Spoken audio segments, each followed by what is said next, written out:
There is a woman sitting alone at a table in a cafe on the left bank of Paris. It is October 1924. The hour is 11 at night. The table has 3 chairs. 2 of them are empty. One glass of red wine sits untouched in front of her, the kind you order to have something to hold on to and then forget to drink because your hands have gone still. Her name is Céleste Marchand. She is 26 years old. She is not crying. That is important. This is not the kind of pain that arrives loudly. This is the other kind, the kind that sits down across from you in a quiet cafe, orders nothing and waits. Her eyes are fixed on the second empty chair. Not the first, not the door. The second chair, the one that had belonged to a man with paint-stained hands and a careful way of listening.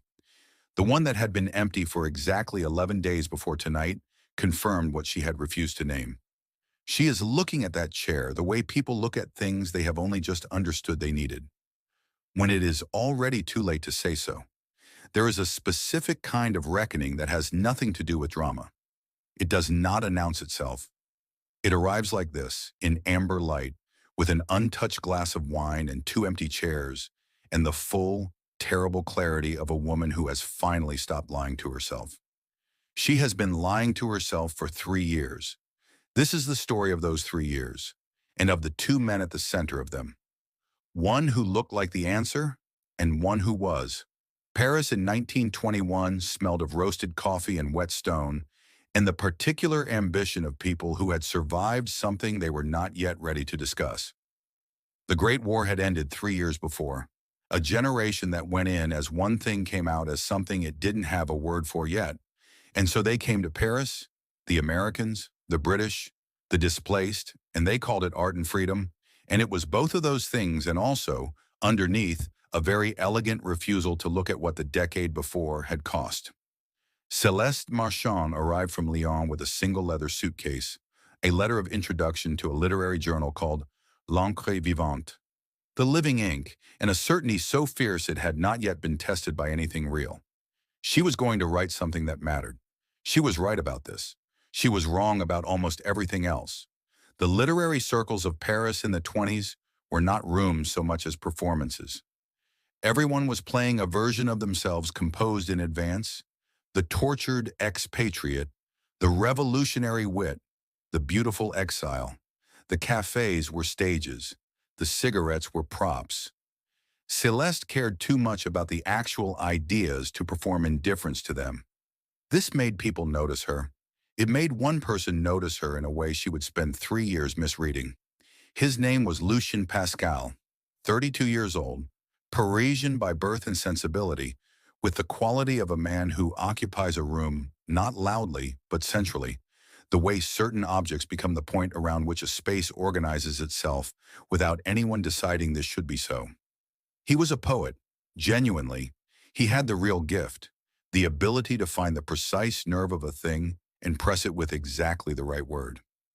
The first time Céleste heard him read, she was standing at the back of a small bookshop near Saint-Germain-des-Prés, and the poem was about the particular silence that follows the end of something you hadn't realized was ending. She felt it in her sternum. She thought, "This man understands the thing I have been trying to say." That was her first mistake. She would not know it was a mistake for a very long time.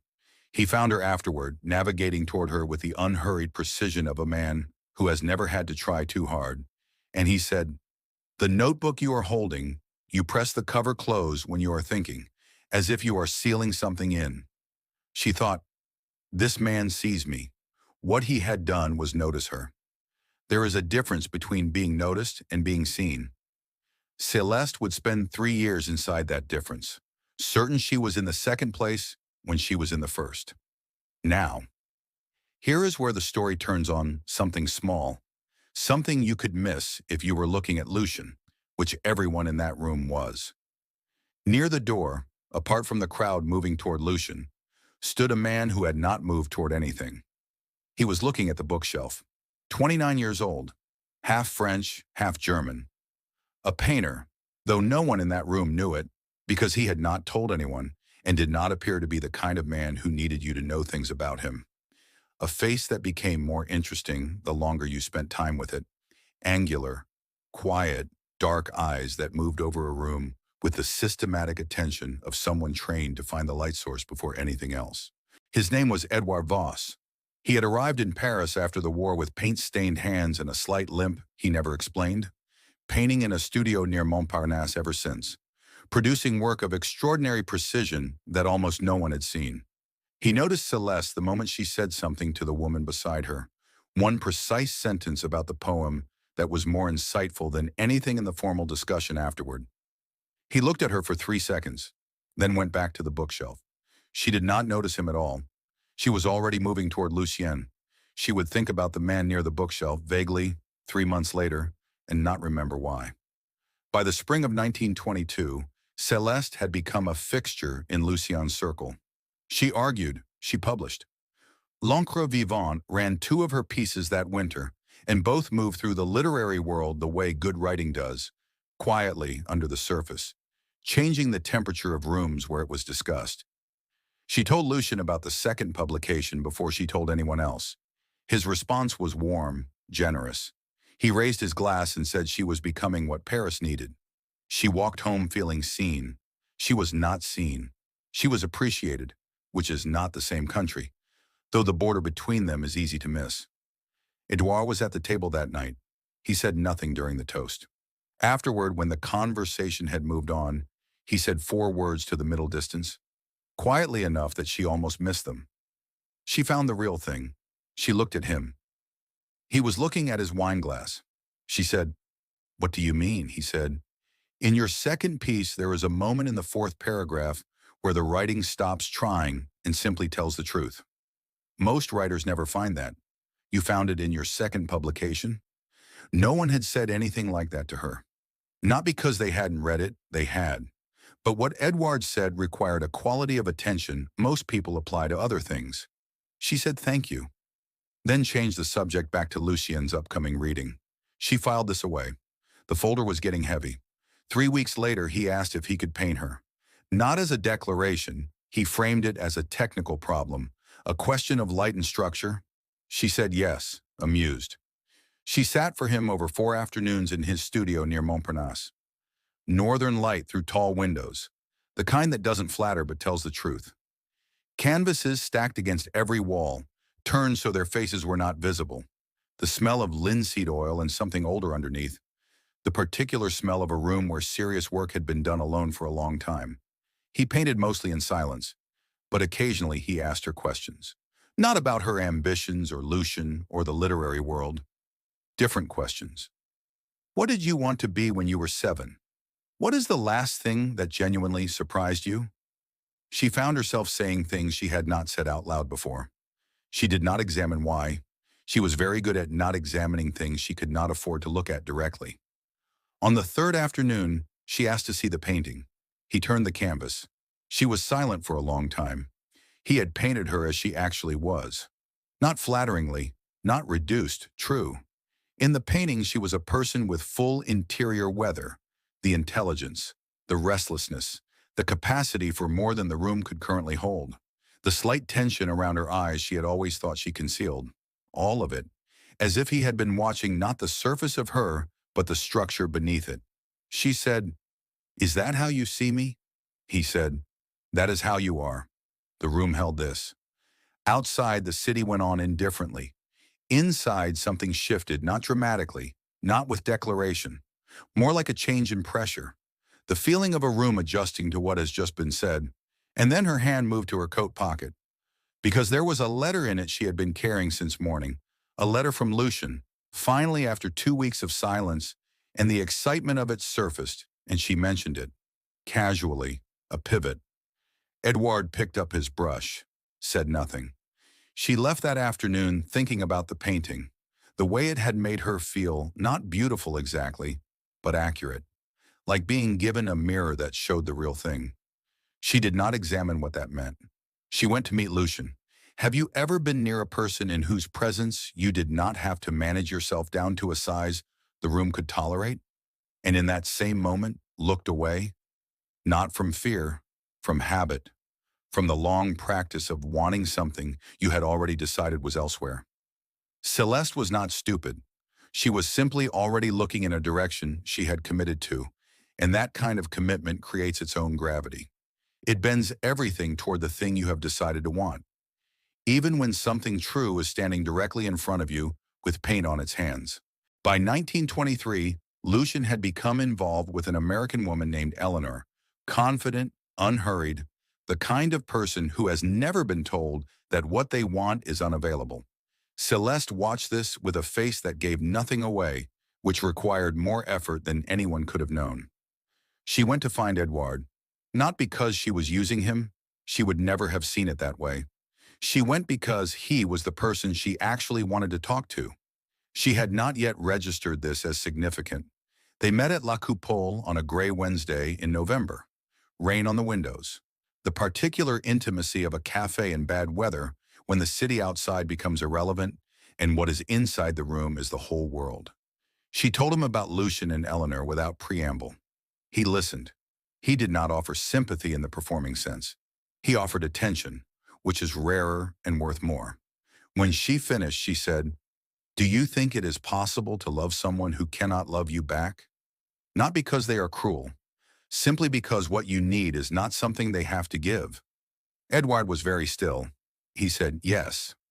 I think it is one of the most common things that happens between people, and one of the least discussed, because it requires admitting that your feeling is real and also aimed at the wrong target, and most people would rather question the feeling than the target." She said, "How does a person stop?" He said, "I think they have to decide, not feel, decide, that what they have been waiting for is not coming in that direction, and then choose to want something that is actually available." She said, "That sounds very simple." He said, "It is the hardest thing I know." There was something in his voice she had not heard before. Not emotion exactly, but the controlled edge of it. The voice of someone speaking from inside the thing they are describing. She assumed he was speaking generally. He was not speaking generally. He had not in 3 years ever been speaking generally. Here is something the story has not yet told you. Edouard Voss had loved Celeste Marchand since the Tuesday afternoon she came to his studio to return a borrowed book and stayed 4 hours arguing about Proust with such unperforming fury, gesturing with her hands the way she did when thinking faster than she could speak, that he put down his brush and forgot to pick it up again. He recognized it immediately. He named it clearly, then made a decision. He would wait. The waiting of a man who has understood the person he loves is not ready and chosen to be present without demanding the thing he was present for. This sounds noble. It was also a way of choosing pain on a schedule he controlled. Patience has a floor. 2 years of watching someone look through you towards someone else accumulates whether you acknowledge it or not. In October 1923, a collector named Ferreau visited his studio. He spent a long time in front of one canvas, the portrait of a woman in northern light. He said, "Does she know you painted her like this?" Edouard said, "She sat for me." Ferreau said, "That is not what I asked." He bought 3 paintings. On his way out, he mentioned a gallery in Berlin, Galerie Westend, preparing an exhibition of European painters for the following spring. He could make an introduction. Edouard thanked him. He did not immediately say yes. He gave himself 2 weeks waiting for a signal, something, anything, that would tell him the direction he had been holding was not just a direction he had invented from hope. The 2 weeks passed. No signal came. He wrote to Berlin. He accepted the introduction. He told no one. There is someone in your life who has been showing up. Not dramatically, not with a vocabulary of grand gestures. They show up consistently, attentively, in the particular way of a person who has decided you are worth showing up for and has not required you to notice this in order to continue. And there is a very real possibility you have been treating their steadiness as background noise. Steadiness is not invisible. It is simply quieter than chaos. And most of us are very well trained to follow the noise. Late November, 1923, a dinner party on the Ile Saint-Louis. Lucien was there. Eleanor was with him. What unfolded over the course of that evening was not a scene. It was an accumulation of undeniable details. The way he touched her shoulder when he passed behind her chair. The way he listened when she spoke, fully with his whole face, in a way he had never quite listened to Celeste. The way Eleanor laughed at something he said, not the performed laugh of someone trying to charm, but the specific laugh of a person genuinely caught off guard by someone they know well. They were genuinely in love. And Lucian was softer inside it than Celeste had ever seen him, as if Eleanor had found a door in him that Celeste had been pressing against for 3 years without finding the handle. Celeste understood something she had been refusing to understand for 3 years. He was not withholding from her. He had not been holding back a deeper version of himself that she had failed to unlock. The deeper version existed. It was simply not something she had access to, not because she was insufficient, but because she and Lucian were not the particular combination that opened that door. She had spent 3 years in love with the idea of a version of him that was never going to emerge for her. There are no villains in this room. There is only the uncomfortable truth that the wrong love can feel absolutely real. That sincerity is not the same as accuracy. That you can want something with complete authenticity and still be wrong about what it is. She left early, walked along the Seine in the November cold, and somewhere on the bridge, something else arrived. Quiet, almost accidental. Like a name you have forgotten and then suddenly find. She thought of Edouard. Not as consolation, not as a redirect.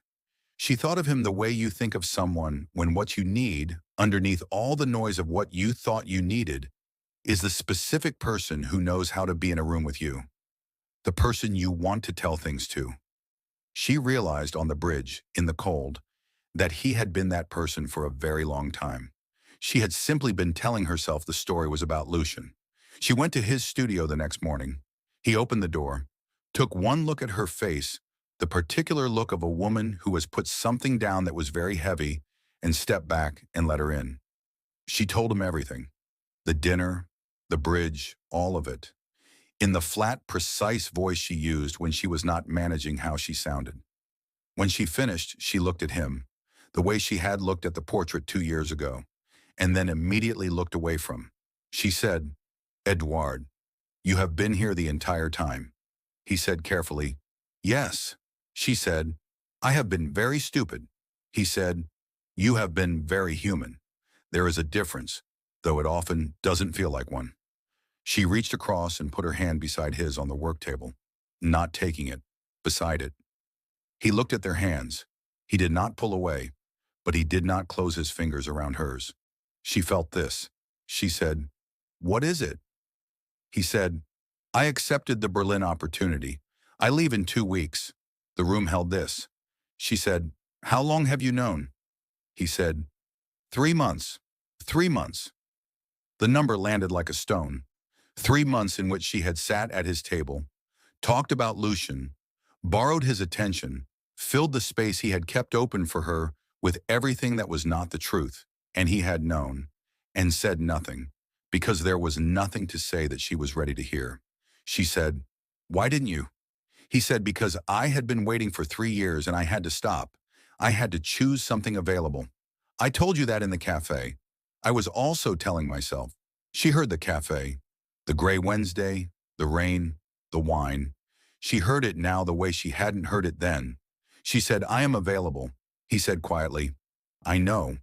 I have been able to see that for 36 hours, and I have been able to see everything else for 3 years.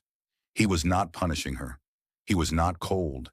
He was something harder to argue with than either.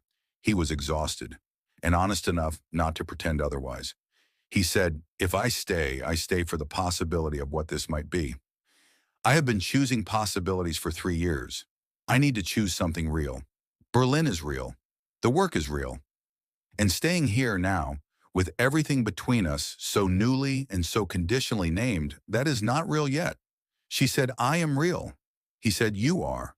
You always were." That was never the question. The question was always whether you could see it. She had no answer. She had the truth, which was the same as no answer. She left. Outside, Paris went on indifferently. It never has paused for the moment a door closes. It never will. 2 weeks passed. Celeste did not chase him. She knew that what she had felt on the bridge and finally said in his studio was real, but not yet strong enough to carry the weight she would need to put on it if she went back too soon. So she did what she always did with the hardest things. She wrote, Not for publication, not for any audience except the page. She wrote about Lucian in the 3 years, about the dinner party, the bridge, what it felt like to put something down you had been carrying so long you had stopped feeling the weight. And she wrote about a man with paint-stained hands in a studio full of turned canvases and a way of asking questions that required you to actually search for the answer. She wrote about what it felt like to be seen, not noticed, seen. It was the most honest writing she had ever produced. On the morning of the 14th day, she went to the Gare de Lyon. Not to stop him. She was not going to be the woman who appears on a platform to stop a man from living his life. That was not love. That was the same gravitational error in a different costume. She was going because Edouard Voss had spent 3 years showing up, quietly, persistently, without requiring acknowledgement. He had come to every table, answered every question, painted her true, said the hard thing in the cafe, and left the door open longer than anyone with self-respect should have. He deserved someone to show up for him, even now, even late. She found him near the far end of the platform, coat collar turned up against the December cold. He saw her before she reached him and went very still, the stillness of a person who had not allowed themselves to hope for this. She said, "I am not here to ask you to stay." He said, "I know." She said, "I am here because you deserve someone to show up for you. Even if it is 3 years late, even if you are leaving, you deserve that." He said, "You wrote something." She blinked. "How do you know that?" He said, "Your face. It looks the way it looks when you have found the real thing. I know that face. I painted it." She laughed. "A real one. The kind that arrives before you can compose it. The kind that means the guard is entirely down." He reached out and took her hand, closed his fingers around it. She felt the difference from the studio, from the hand she had placed beside his that he had not closed around, and understood, without words, what the difference meant. He held it for a moment. Then the whistle sounded. He said, "Write to me." She said, "From Paris to Berlin?" He said, "You are a writer. The distance is just material." He picked up his bag, looked at her one more time, fully, with the complete weight of his attention, the way he had always looked at her, and she had always half noticed and directed elsewhere. She held his gaze. She did not look away. He boarded the train. She stood on the platform. She watched the train become a line, the line become nothing, the nothing become the ordinary gray sky of a December morning in Paris. She did not crumble. She stood and breathed and felt the full weight of the timing, not as punishment, not as tragedy, but as the price of having been, for 3 years, a person who looked away. And underneath the weight, something else, something small and unquantifiable and absolutely present. She turned around. Paris was behind her. There was a letter to write. She went home. She sat at her desk. She began. "Here is what I need you to sit with." Edouard did not leave because he stopped loving her. He left because he had loved her, completely, patiently, with full clarity, for 3 years, and had to stop waiting to be seen. Not because he gave up on her, because he finally chose himself. That is not abandonment. That is the move of a person who stopped making a truce with their life. And Celeste is not a villain. She loved the wrong thing with complete sincerity. She was not careless with Edouard. She was blind. The kind of blindness born not from stupidity, but from the gravity of a want already in motion. That is not a crime, but it has consequences that are real. So here is the question I have been building towards since the cafe at 11 o'clock. Is there an Edouard in your life? Not someone who performs their love loudly, someone who shows up, consistently, attentively, who asks you questions that require you to actually search for the answer, who looks at you when you speak not past you, at you with the full weight of what that actually means. Someone whose steadiness you have been moving through like air, certain it will always be there, not yet reckoning with the fact that steadiness has a floor. If there is, stop waiting for the dramatic moment. Stop waiting until you have lost the Lucian, until the dinner party happens, and the bridge happens, and the studio conversation happens, and the train is already pulling out. Turn around now, while the platform is still crowded. While there is still time, and if you are the Edward in this story, loving someone from the edge of the frame, patiently, without demanding to be seen, I want to say something to you directly. Your patience is not weakness. You are not wrong to wait, but you are also not wrong to stop. You are allowed to choose something available. You are allowed to board the train. And if no one comes to the platform, then Berlin is still Berlin. The work is still the work. And you are still someone who loved truly. That is not a small thing. It is not a small thing at all. Celeste wrote the letter. We do not know what it said. What we know is this. She told the truth. Late, imperfect, costly, true. And all real things begin exactly there. You already know who you are thinking about right now. Do something with that. Thank you for watching. If this story stayed with you, share it with someone who needs it. Kindly like and subscribe.